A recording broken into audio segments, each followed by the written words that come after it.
их ждет много научных открытий и трудовых подвигов. И даже во время награждения они сидят с книжками в руках. Золотые медали, благодарности и поздравления сегодня получают лучшие татарстанские школьники.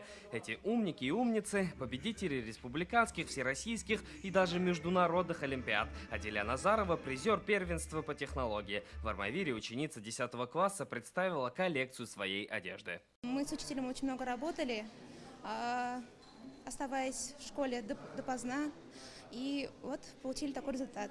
Всего же в этом учебном году сборная татарстанских школьников завоевала 140 призовых мест. Это на одну награду меньше, чем было в 2016-м. Благодаря нашей слаженной работе 5-й год подряд по результатам заключительного этапа Всероссийской олимпиады команда школьников республики занимает 3-е место в Российской Федерации после Москвы и Санкт-Петербурга. Больше всего наград в копилку сборной внесли экологи. У них 22 призовых места, 15 победителей в царице всех наук математики. Слабо в этом году выступили физики, и совсем плохо дела обстоят с иностранными языками. Сегодня у нас чествование, после этого будет у нас рабочее совещание. Это наша каждодневная работа. Сегодня мы подводим итоги. Уже сегодня мы начали подготовку сезон нового учебного года. По итогам всероссийских первенств 8 татарстанских школьников вошли в состав сборной России по международным предметным олимпиадам. И теперь полученные знания в республике им предстоит показать на международной арене.